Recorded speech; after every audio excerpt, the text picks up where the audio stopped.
Yang juga menjadi persoalan, ini kembali sedikit ke suasana demo ya. Kami akan sambut dengan tepuk tangan. Tapi diiringi dengan sebuah lagu yang kemudian menimbulkan kembali kontroversi. Apa lagu itu? Lagu itu Anda menyebutnya Ibrani, bahasa Ibrani, orang lain menyebutnya itu Yahudi. Ya, terus kenapa? Shalom Aleichem. Alaihim. Aleichem. Adapun saya menyanyikan, karena itu bisa dilakukan. Kalau Assalamualaikum kan nggak boleh dilakukan. Padahal, Nawaitu Shalom Alaihim, itu sama dengan Assalamualaikum. Nah, kalau Assalamualaikum tidak boleh dinyanyikan. Kalau ini boleh dinyanyikan karena saya punya nada-nadanya dan not-notnya. Nawaitu Shalom Alaihim. Nawaitu Shalom. Bismillahirrahmanirrahim. Assalamualaikum warahmatullahi wabarakatuh. Alhamdulillah, Allahumma shalli ala nabiyina Muhammad wa ala alihi wa sahbihi ajma'in.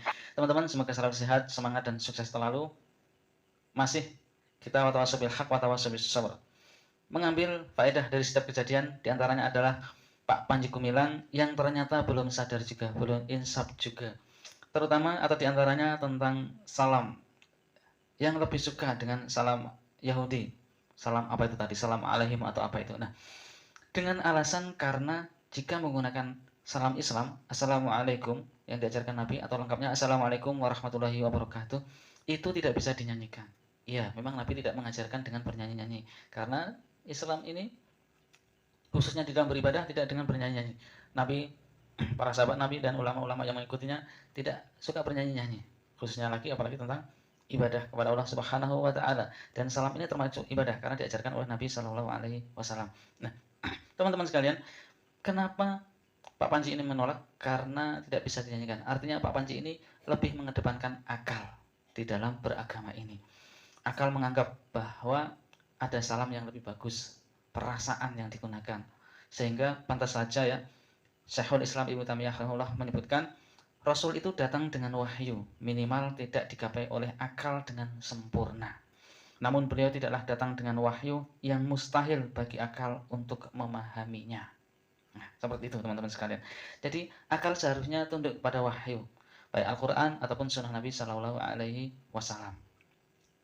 Sehingga Allah Subhanahu wa taala, teman-teman sekalian, di dalam surat Al-An'am ayat ke-153 ya, Allah Subhanahu wa taala mewanti-wanti dengan firman-Nya, wa anna hadza sirati mustaqiman fattabi'uhu wa la tattabi'us subula fatafarraqu bikum an sabili dzalikum wassaqum bihi la'allakum tattaqun.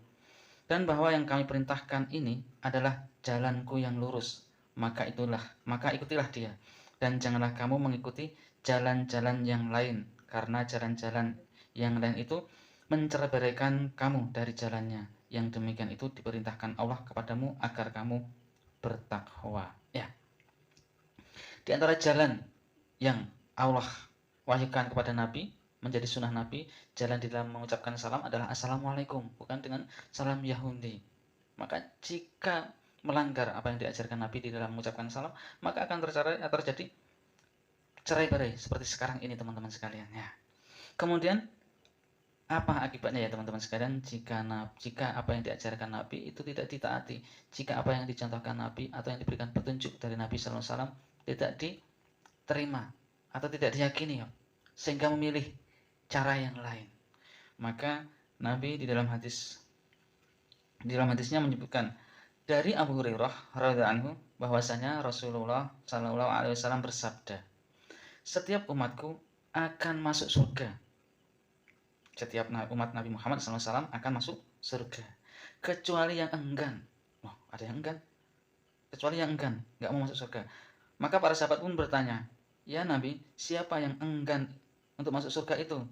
Maka Nabi SAW pun menjawab, barang siapa yang mentaatiku pasti masuk surga, dan barang siapa yang mendurhakaiku maka sungguh ia telah enggan.